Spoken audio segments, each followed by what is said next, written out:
Hey, it is your buddy, Peace and Harmony with you here today.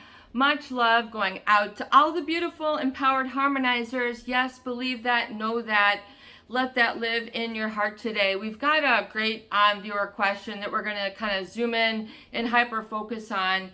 And that is sort of the experience of narcissistic injury. When you're in a relationship, albeit a supportive relationship or what have you, with someone who is narcissistic, or psychopathic. Basically, I'm really kind of zeroing in here and focusing in sort of in that narcissism issue. When a narcissist does not feel that they are getting the feedback, the reaction, sort of the caliber of like just reaction. If you're not able to give them something that they're looking for, they're going to experience what's called narcissistic injury. Narcissists, they're very much ruled by their ego. And their ego, which is basically what they have built up here in this lifetime, what they consider as their identity, their I am. It's usually this sort of image of something that they see about themselves. Some say it's grandiose, or it can be a large picture, but they tend to sort of have this larger than life view of their own self-importance. And I don't want to say a pathological sense of self-importance, but to the effect that it'll kind of cause strain on relationships with others, as well as be a source of suffering for the narcissist. Now, narcissists generally don't suffer in relationships, but when they are not getting the feedback, when they're not getting the attention, when it's not all eyes on them, when things cool down, mellow out, when things get normal, quote unquote quiet, then the narcissist, they're going to still keep reeling their mind in, because they're always after the next more, the next bit, the next accomplishment, whatever, the next dream, really what it is, or it's really like the next vision. So it's kind of like a vision, or like an insatiable need to continue to improve or to get bigger and more attention. So in other words, there becomes this sort of need for them to trump up or escalate, elevate the type of reaction or sort of feedback, whatever it is that individual finds rewarding. So in other words, the narcissist injury, when you don't give them, or you don't give in to them.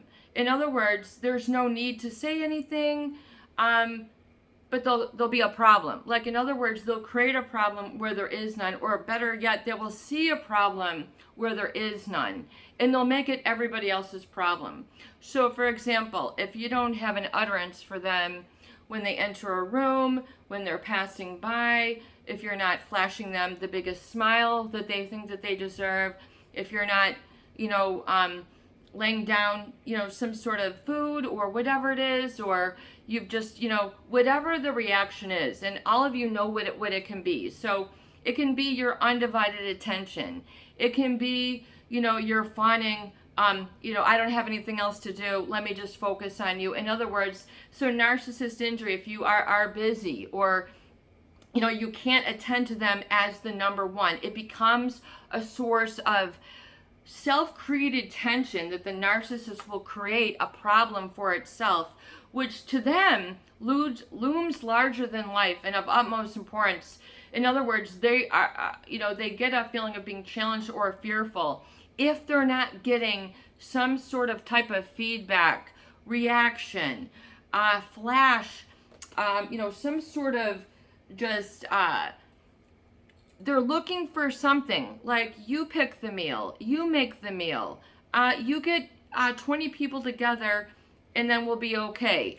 Or there's always going to be something that they are looking for, they're fishing for, they're testing. It's sort of it can become, if you've been in a relationship long enough, they can become very testy and sort of explode or be explosive for no reason. To them, it's fine, but it's for everyone else who they don't sort of get, why would this be a problem for you?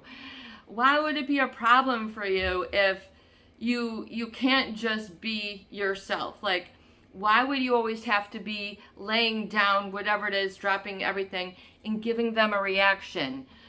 Whatever it is that they're looking for. They're looking for, they want you to listen to something. They want you to pay attention to their most recent crisis. Look at this text. Look at this picture. Look at this at the work. There's always something that they want you to basically jump off a cliff for. And you might have done that several times and gone, oh, all reactive.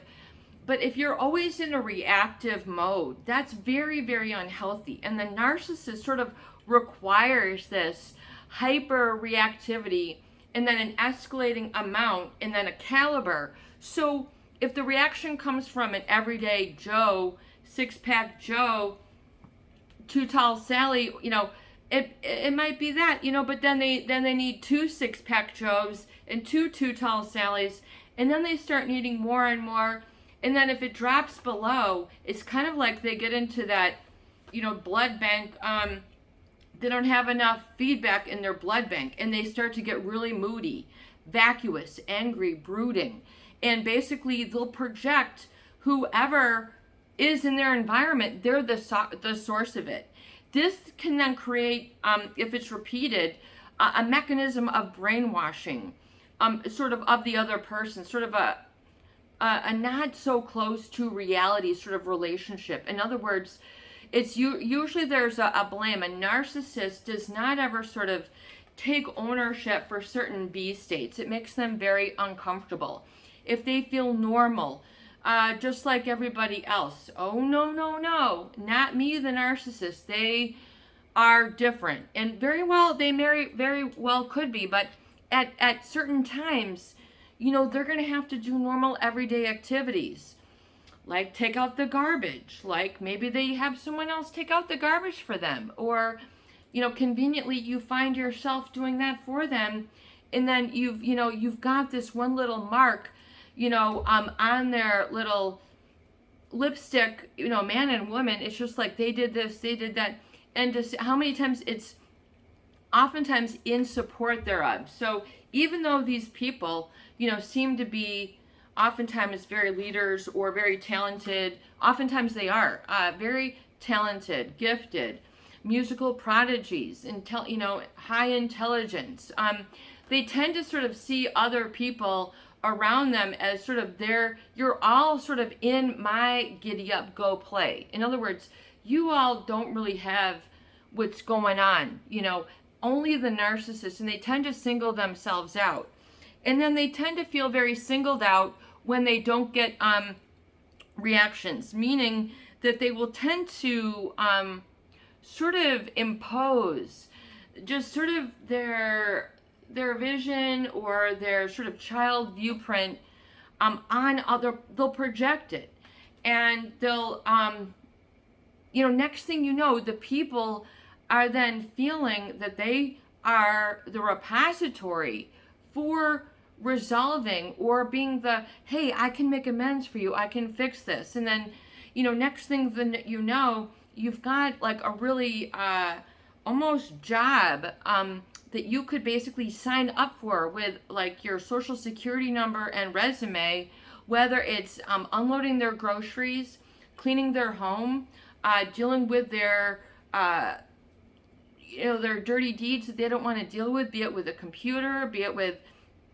following up, be it with the bills. There's always going to be sort of like a hierarchy, and you're going to be let know in no uncertain terms that you have erred as a person, which is this sort of shame, like if you don't react, and so it becomes sort of a requisite of their environment. And even though I always have to even though that might have been beneficial or got them to where they are in their in their life, in their career, in their income, in their athleticism, in whatever it is, in their, let's say they're, oftentimes, a lot of musicians are, or movie stars, or people who have, who are in that entertainment field have this ultra sensitivity, and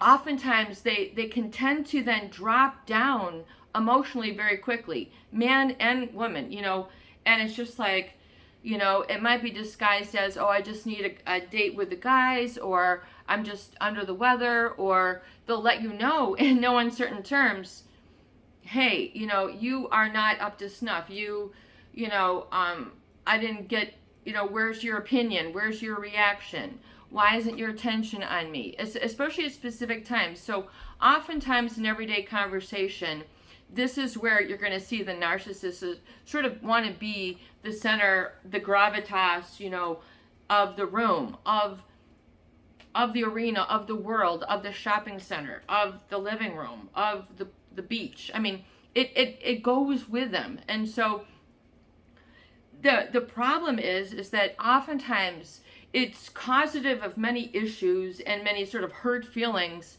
or sort of missed opportunities for bonding, when they tend to sort of explode and sort of check out.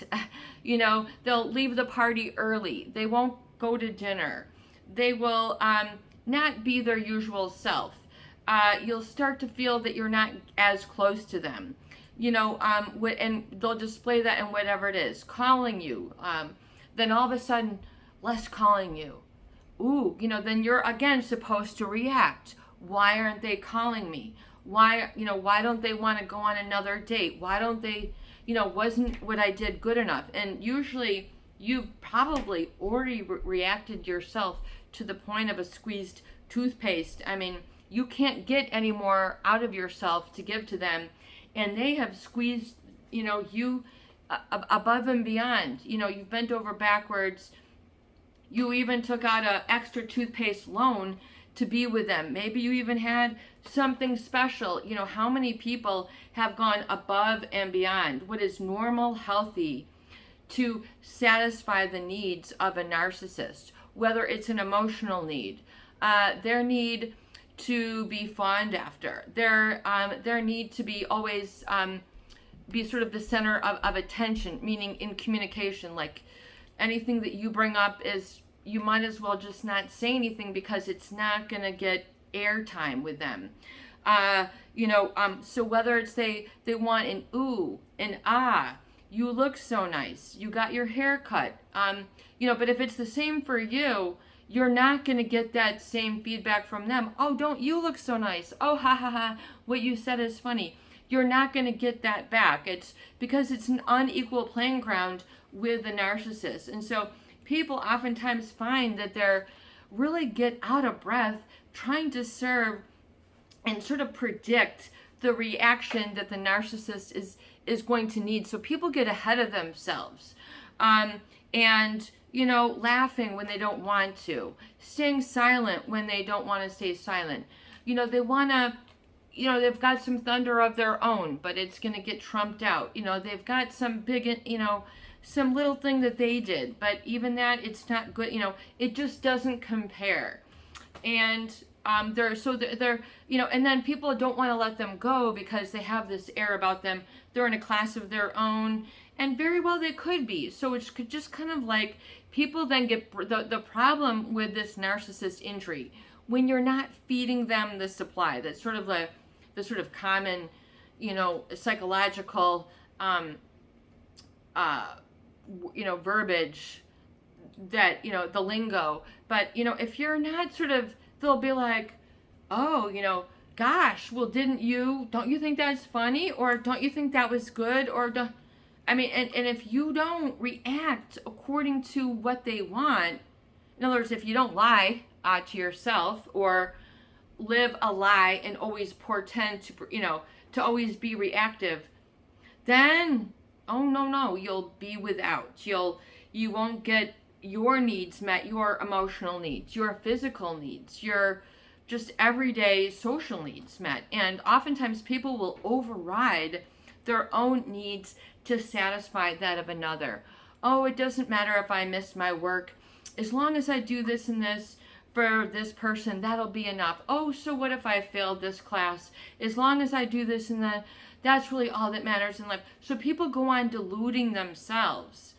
And because the reactive needs of the narcissist oftentimes are such for it that they're sometimes delusional, or they expect things to happen that just aren't yet, and then they take this sort of lack of a grain of salt as like really like, oh, aren't I good enough, and then they might be in a funk for a long period of time, and then you've never seen them like this, and then you go, oh my God, what does this mean? Then you got to figure out what's going on with them, and you say, well, what did I do wrong? Kids as well. So for example, children might get this. So there's that, relationship hierarchy with the parents as well. If your, kids have their own voice, their own needs, and sometimes it's a real, tug of war. The adult's needs, the narcissist needs, versus the needs of a child, which comes first, which doesn't come at all, which is, viewed as non-important. It's a lot of different perspectives. And according to the narcissist, generally they feel that they've done nothing wrong, and they have a lot to usually back up. They've got a couple real things that they can pull up to let you know, why they have the right to be this way, or you don't even want to go there. You've gone there before, and it was pretty, severe. It got ugly. You didn't, and then you lose footing. But the problem with this sort of narcissist injury to them, this feeding of their ego, it's oftentimes really more beneficial for them to just realize. But see, this is part of the paradox, is they are very threatened, I feel, by feeling normal, the status quo. They don't like it. I feel with those people, just in my observations and study, they are very uncomfortable with just sort of having, almost what you would consider underneath them, or what they would consider underneath themselves. A meal to them that's a good meal might, well, this has to cost $150.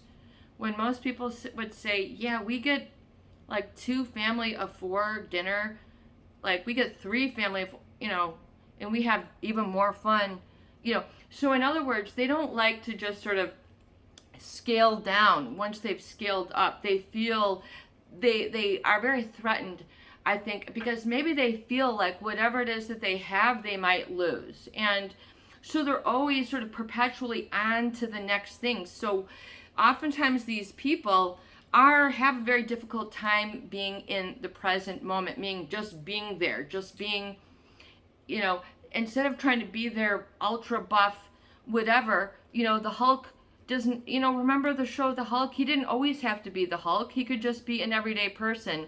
But then something, would happen, and then, you would hear the cartoon on the show, the clothes ripping, and then he'd, sprout out of his shoes, and he'd grow much taller. He'd become a new person when the time demanded. The narcissist is kind of like, they have a Dr. Jekyll and Mr. Hyde. In other words, you're going to get that Dr. Jekyll and Mr. Hyde, where one time they're the one, on other time they're the other. And oftentimes people want to make sure that they don't get that angry, moody, hostile, brooding side, the one that is ignoring, the cold shoulder, all these different things that, a normal person, in other words, that this person that they're brainwashing and saying, if they were to do the same, it doesn't fly both ways. It's a one-way street. There is a double standard. So I think that, they're always used to sort of trying to stack up bigger, better, more, whatever it is. It doesn't, it can be more of anything. And sure, yeah, there's always this drive, I think, within the human to want to be better. And there's a fear of slipping backwards, or, that can, it can become like this competitiveness, but, oftentimes even people in competition, they need to rest. That's why there's, night and day. That's why there's shadows and light. That's why there's, different times in your biological clock. Oftentimes you'll see these people, they'll way override their biological clock, even when you could have, shut down from doing a type of lifestyle long ago. You've probably given more of your time, energy, consideration, emotions, and not gotten the same sort of in return. But to them, you owe them. There's always like this sort of feeling that, you're going to owe them big. So it's sort of paying it forward, and it's like, well, then I'll, take the next meal, or I'll pay for the next vacation. And now, so there's always this sort of transactional quality. When, I think that it becomes a real, a person doesn't get to experience then their own sense of goodness, greatness, I amness in the midst of them. It becomes confused and convoluted. There's an overlap between what the narcissist wants you to be, and sometimes who you are and what they want you to be is pretty much right on. But still, it doesn't mean that that narcissist isn't going to always pull for, if in a couple, their first fiddle to another playing second, and if things switch around, sometimes the narcissist might really want it that way, where they, can be in the shadows, and then, that other person is always like, so it's this big tug of war. But realize, I think, for people on both sides, knowing that if you have been sort of lambasted with the criticism, the looks, when they look at you and they shake their head no, those, and then they show like disapproval. When you at times before, you don't approve of everything, but you don't say anything because you're not trying to, you're just letting them be. Or if you say, how about, they will be all up in arms if you want to give them any reproach, or just say, hey, it's no big deal. What do you mean it's no big deal? This is my, so they get sort of out of, I would say, out of sync with their ability to just be a human. So like meditating, or, finding a way to just be and not have to have it follow by any adjective, especially that which is ER, meaning like if you can just be without labeling it. And so when it comes to sort of how do we then deal with this? How do people who have been on the receiving side of a number of bad looks that have meant to control, manipulate, or get them the feedback, or have you betray yourself, belie yourself, sort of override what you naturally, instinctively maybe want to say. For example, in business, narcissist business owner, hey, we don't, this software that we're paying X and X for, this is, we're paying way out as a business, and it's not really working for us. But we need it. And then here comes the CIO guy, but no, it's not working. And maybe the business owner who's, there's a certain brand attachment, or an attachment to certain things that they aren't going to want to give up on. So there becomes this attachment disorder. They become, even if it's in their own best interest, why are we, you don't need to spend all this on office space.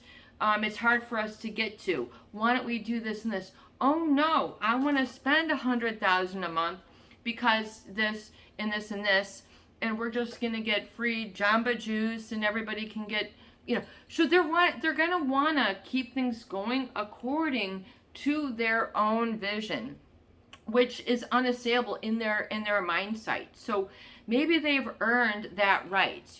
Maybe they've been born into that right. Maybe they are a trust fund kid who has never had to work, who has never had to sacrifice, who has never had to be told, hey, do this a little differently for us. So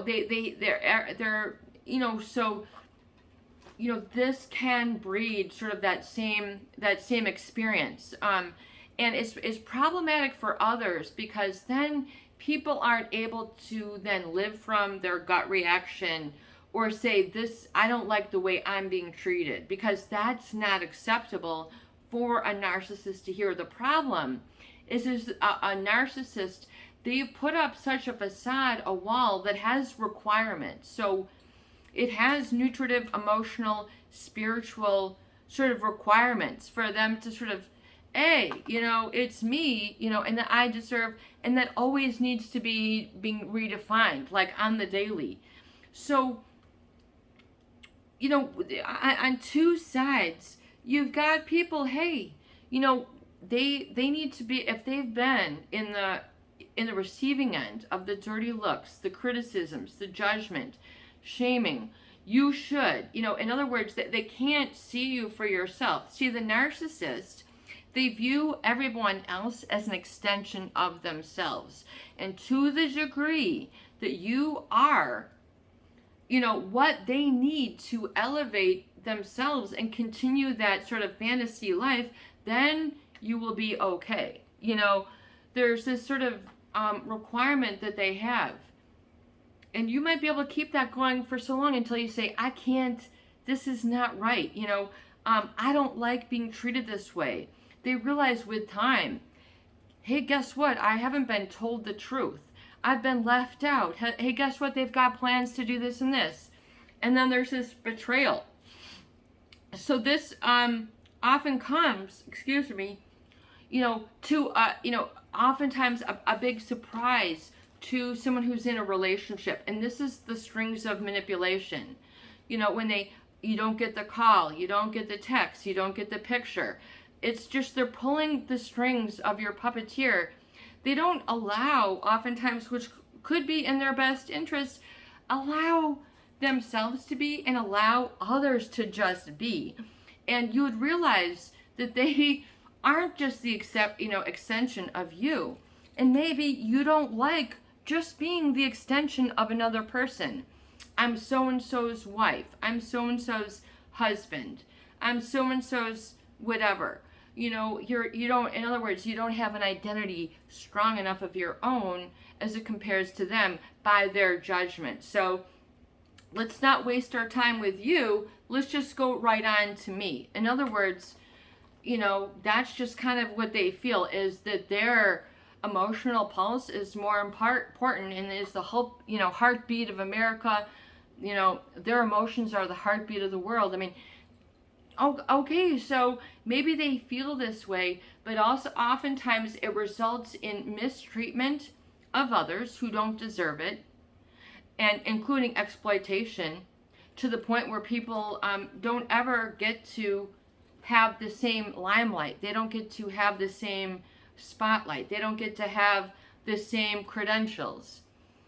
They can't just be. And so they will oftentimes not allow that. So the people in their inner circle must always sort of kiss up, suck up, yes ma'am, yes sir, ha ha, he he.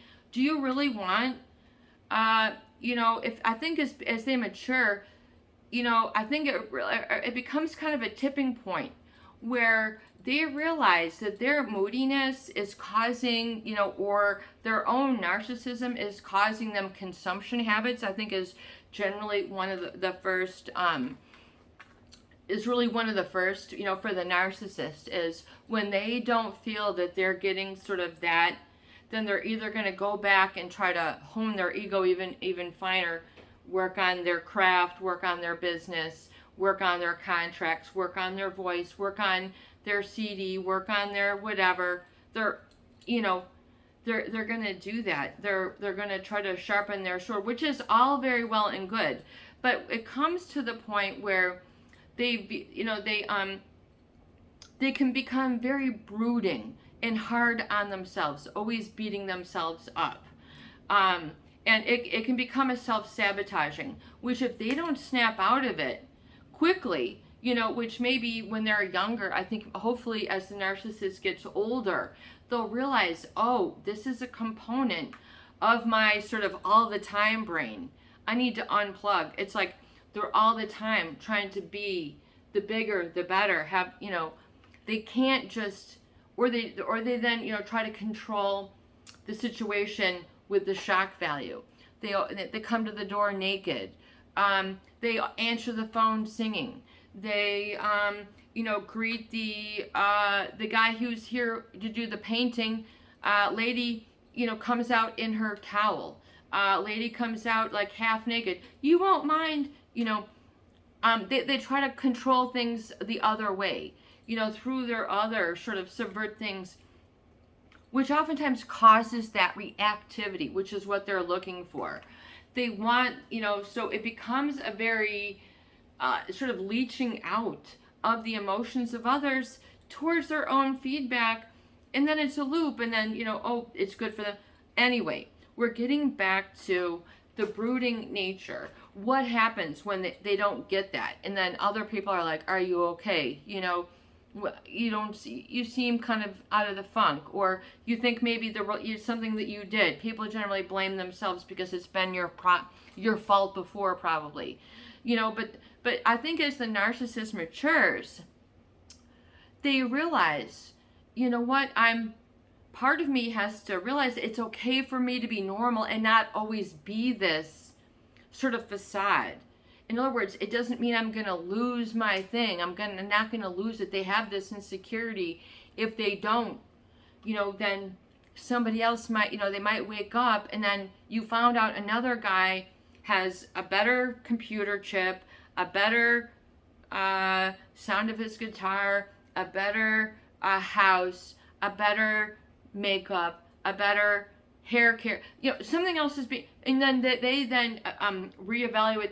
Oh my God, I've lost it. And then they might even speak that to others. Oh no, you haven't lost it. And then everybody else has to reassure them. They start dancing, and then, the narcissists are, so other people, external locus of control, other people become their self. And I think eventually if the narcissist realizes that at certain times, and they start, beating themselves up, and oftentimes isolating themselves, I feel, with consumption, substance abuse, drinking too much. Oh, I just, drank 22 beers. Oh my God, are you still alive? Haha, isn't that supposed to be fun? And then you're trying to rescue them. So it's a rescue of another problem. Or, they tend to get too moody and then, drink too much. And then they feel that, that image then befits the facade, that it wasn't any issue of their own. They had substance abuse, so they don't ever have to feel, oh, wow, it wasn't my fault that I didn't have that sound on my guitar, or I get that laugh or whatever. They tend to really be very harsh. I think they're their own harshest critics if they were to really admit it, because they've got this sort of unhealthy locus of control, meaning it's outside of them. It could rain, it could pour, the lights could go out. I mean, what's going to happen to you? So they have to become sort of detached from that outcome and realize, it's all inside. But the narcissist, they're so used to sort of all these other trappings of success, which, look at my house, look at my car, look at my friend's house, and they, look at my friend's car, look at my friend's vacation, look at their vacation. It just keeps getting bigger, and they, just having an everyday meal or peanut butter and jelly. Are you kidding me? This isn't fresh squeezed grape jelly from the mountains of Spain, just flown in yesterday. I'm not going to eat this, and then nothing, they don't want to eat anything, and they get into a funk. Everyone's trying to throw them a lifeline. Then they end up taking a vacation. Who knows what happens, and then, but, usually there's this like detachment, and then everyone else is wondering, are they okay? Well, they need to, both sides of the coin here. So, and I know we're going to wrap up here in about, give me about 10 minutes to wrap everything up. So realize that there's, a really sort of two problems here on each side of the coin, on each side of the fence. One, if you look at the person who hasn't been able to, who failed the narcissist, who feels defeated by the relationship, who feels that they have given the best years of their life and yet have nothing now, or who have bent over backwards and have not been acknowledged and validated. So in other words, they never felt validated for the good person that they were. They've only been validated for the reactive person. The sacrifice. Next thing you know, you've got like a Mother Teresa syndrome, and you don't feel that you ever got this, that, or the other thing. And then now, people are mourning when you have to become responsible for your own emotional needs. People think, oh, well, eventually it's going to swing the other way.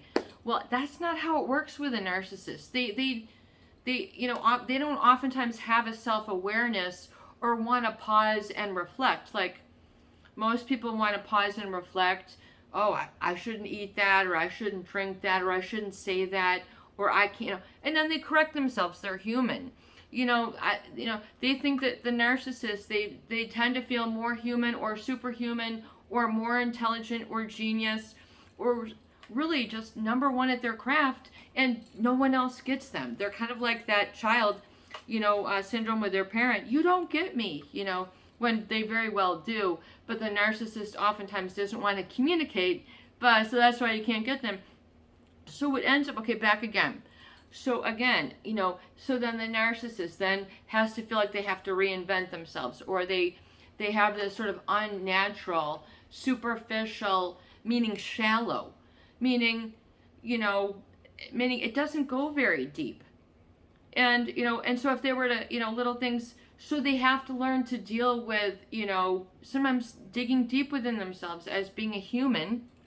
We've got news for you, that, you're a superhuman human, but you could very well be a human. So if that could be an option, oftentimes, they need to see and realize that they sometimes need to say, oh, you're right, or oh, I'm sorry, or oh, I admit that, or oh, I was really wrong. They don't want to come clean. Oftentimes that's very threatening to them. They feel like they're losing their whole facade. Their kingdom isn't glued together until someone comes back up and gives it to them again, and then they're like, my problems are gone. I've got someone else to tell me I'm great again. So it's very shallow, meaning like about up to your ankles in water. I mean, it doesn't go very deep. So, but the narcissist, oh, it's very deep. They might spend a long time, and then all of a sudden you might feel you're out of a friend, out of a spouse, out of a husband, out of a wife, out of a colleague, out of a boss, out of a mother, out of a father, out of a brother, out of a sister, a best friend, and you can't explain it. What you have to do is talking head, stop making sense. Even though you want to make sense, I'll make a little bit of sense for you. The narcissists will get into that moody because they'll want more and more attention. They think oftentimes that attention is going to alleviate their broodiness, their moodiness, and the consumption problems that might follow, excessive eating, then they've got, oh, look at, it was and then, all these other disorders, like shopping disorder. Remember Robin Williams, he talks about being an alcoholic, and you're an alcoholic when, you wake up and there's 5 George Foreman grill, at your front door, shopping on eBay drunk. I think he made that joke, and he laughs about himself, but hey, he probably had to come to terms and say, hey, this ain't so good for me, even though I'm top of my game and I'm Mork and Mindy and I'm Mork from Mork or whatever, and I guess the rainbow, for your suspenders, you can still, that's Mork. I mean, he owns that. There's a lot that I'm saying that the narcissist still owns, but they don't kind of see that oftentimes, or they're, they don't get uncomfortable with, they don't get sort of content.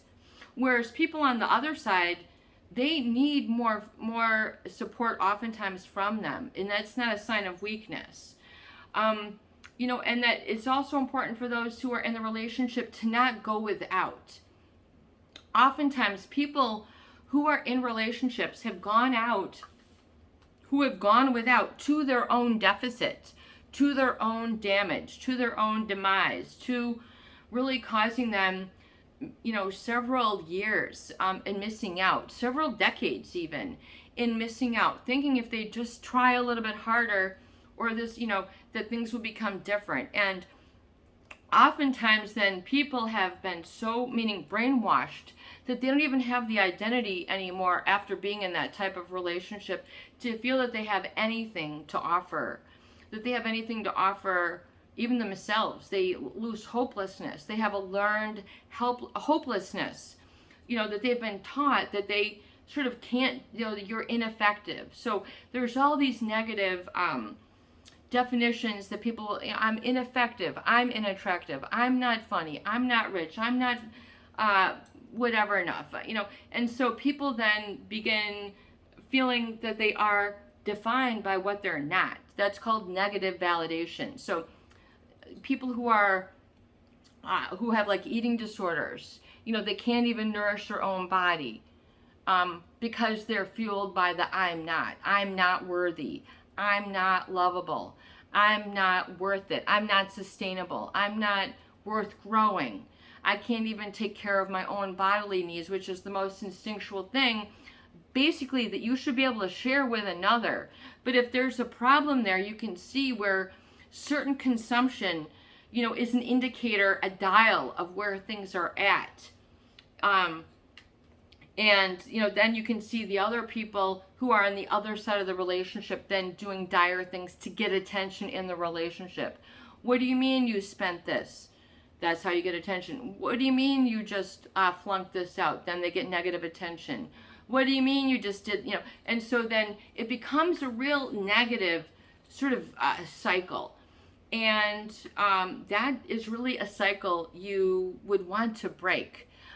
So really, you have to realize, I think that oftentimes, hopefully as a narcissist gets older, they will realize that they don't have to have all that feedback or a specific one thing, that their life isn't, their life preservation isn't threatened. And then likewise for people who have lived in that constantly reactive state, who can barely get their own breath. All they do is support others. They have no sense of identity themselves. I am supportive of. I am Mrs. Da-da-da. I am Mr. I am, defined by how they are affiliated with the narcissist. So they don't have any I am of themselves. So you've got to get I am back. I am.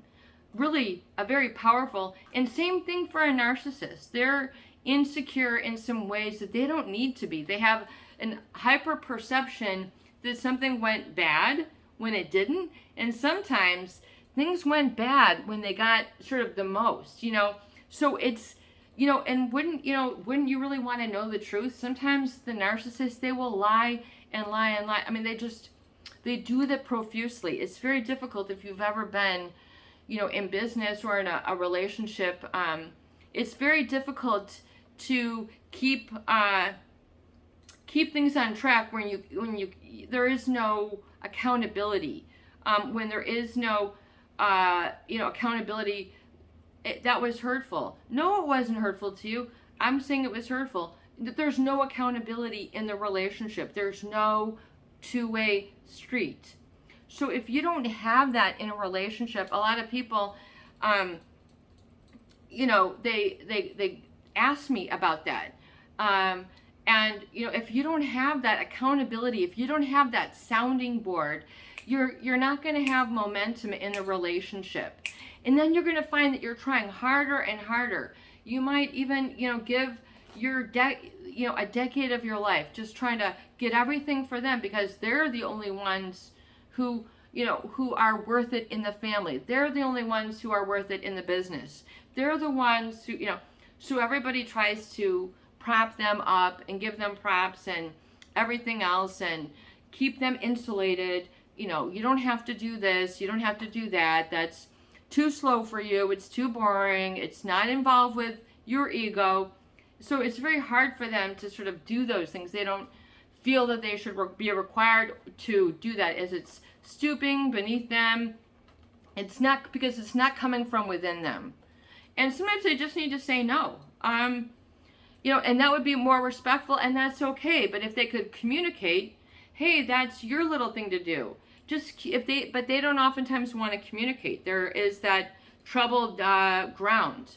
And the narcissist oftentimes will keep it troubled because that's how they leverage. That's how they go, oh, you can come into my kingdom through the moat, or no, I'm going to leave you with the dragons and the lions and the whatever with the split tongues,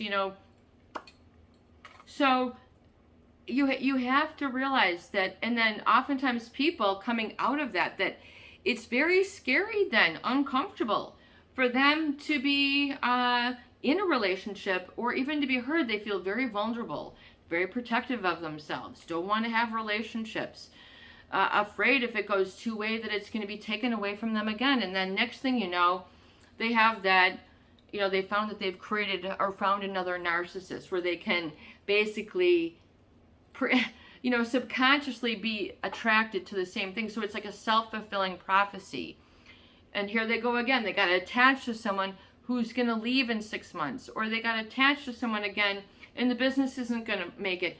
They find themselves, so you have to say, okay, but again, where does the strength come from within? I am fine. I am strong. I am worthy. I am lovable. I am okay just the way that I am.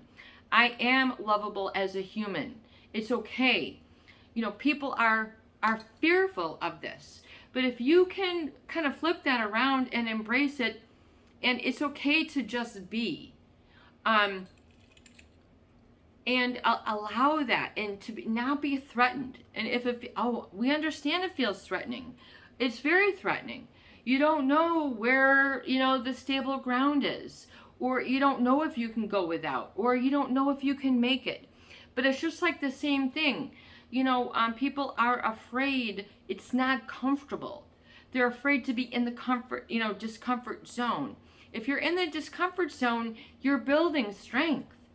And sometimes narcissists, they don't know that this is a strength that they need, is to let others, have a win, to let others be okay, to let others say no, to let others not react and not be, because the narcissist seems to have my say is the only say that matters, which they will breed that truth.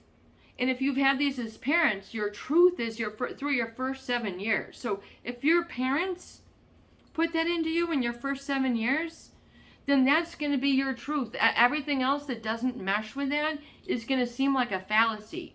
It's going to seem. But what if that, what if that was wrong? Oh no, I'm protecting my parents. Oh no, I'm protecting.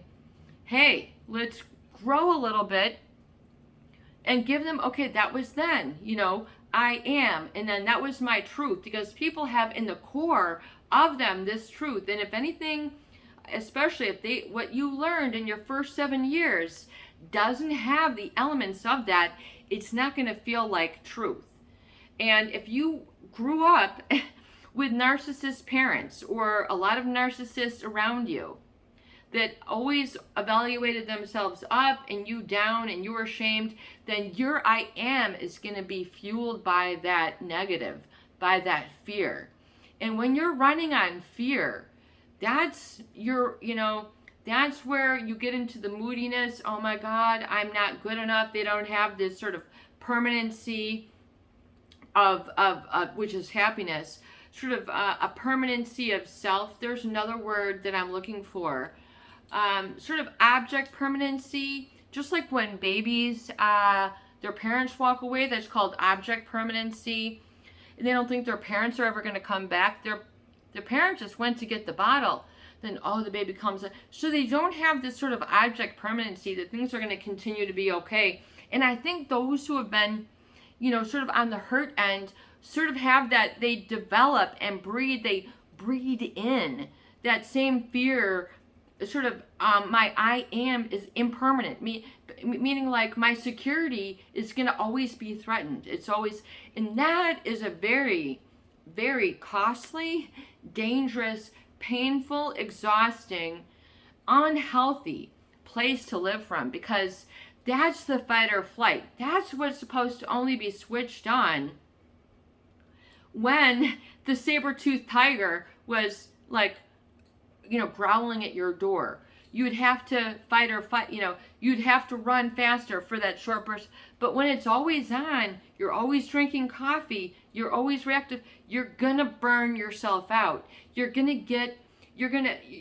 nervous system is gonna start to, your alignment. Look at me.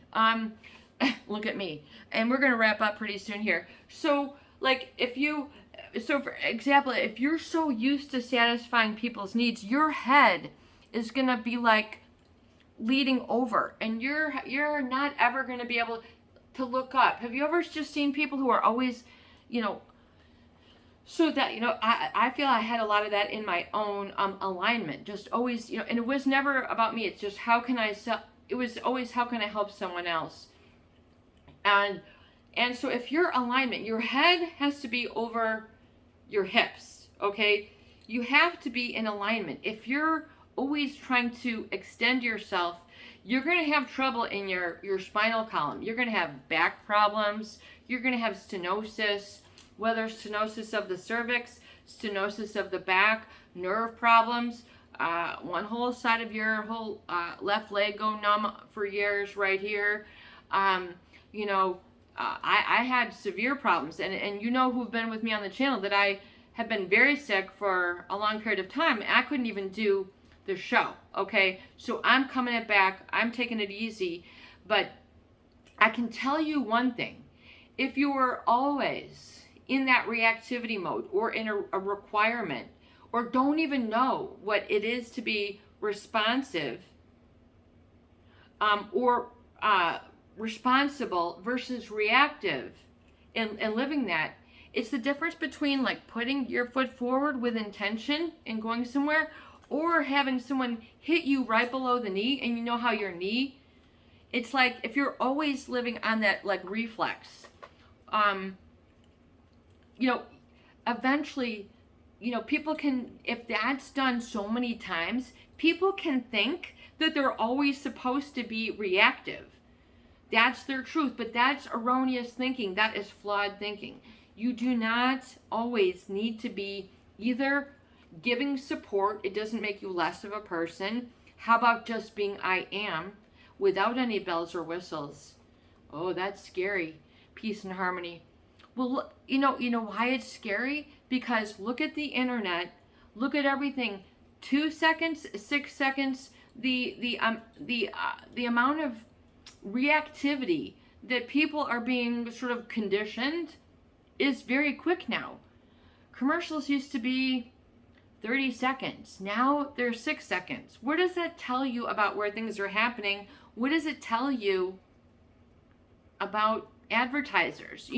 What does it tell you about what you need to do to reclaim and reharness your own I am? You have it. The advertisers don't own it. I gave away a lot of my intellectual property. That was my mistake growing up, okay? So I need to level that up and say that, that happened. And then, but doesn't, my I am doesn't mean I am damaged. It doesn't mean I'm a failure. I'm, these eternal permanent things. So neuroplasticity, before we wrap up, Dr. Joe Dispenza, break the habit of being yourself. In other words, learn to just let go, and do it on command, meaning learn to initiate your own free will, to plan and think again, and being responsive.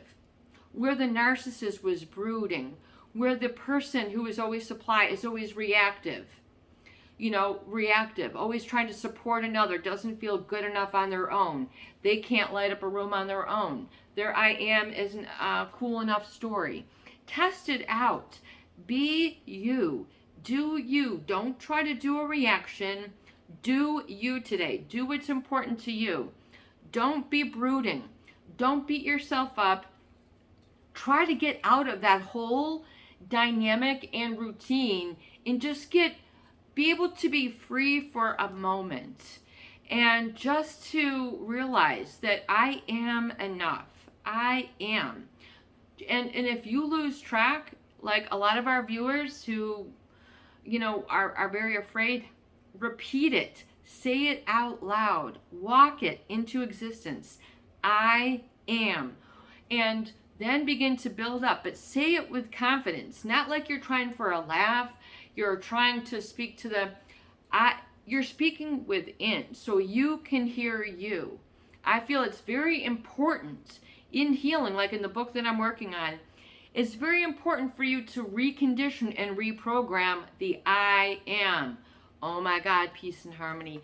That is big. Reprogramming the I am through all stages of life will need some tweaking. It'll need some reprogramming. It'll need to come back to the drawing board. This is where things get more appropriate and better for you. When you realize, okay, that's when things were too far. That's what got me in trouble. That's where we have this section in our book, Lessons Learned. So in other words, do this within. This should be something that you do within, that you feel and then hear and listen within. I am lovable. I am love. I am the divine. I am divinity. And not without saying, oh, that's just amazing, or oh, that's terrible. Stop defining. Just without anything else, without a label for a moment. And then I am. And then you'll see where you can become even bigger. And things will get cut down to size, and that's okay. Reality is supposed to be there and is on your side. And it will help you to fulfill the dream, which is even better than reality, but it's okay to just be.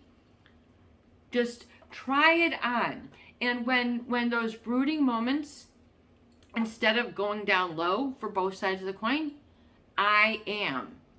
I am. I'm missing out. I'm lonely. I am. Okay? And then you speak your I am and your future and what is desired into the horizon. Into the future. I am strong. I am resilient. I am bold. I am a good communicator. I communicate. I communicate. I communicate. Give yourself commands. This is simple. We're just I am. And if you want, you can get like index cards and write it down. If you want to start, depending on your journey, writing it down 1,000 times, 10,000 times. I am strong. I am benevolent. I am deserving. I am worthy. Make these statements and proclamations of your I am, and you'll find life will be meeting you with like energy, and you'll be able to succeed in getting through those barriers that you thought were limiting you and were holding you back. Sort of now you lift and open up and dissolve those, break free, break through those. It's your buddy, Peace and Harmony, with you here today. I hope that these videos do help. Please share, please subscribe, and for goodness sake, please donate for more great tools, videos, and discussion. If you want to donate, I don't have a tab right here. You can search at the About tab. It's hard for me to sort of cut and paste it, but you can make a donation. We would love for you to help keep the lights on too. Have a beautiful day.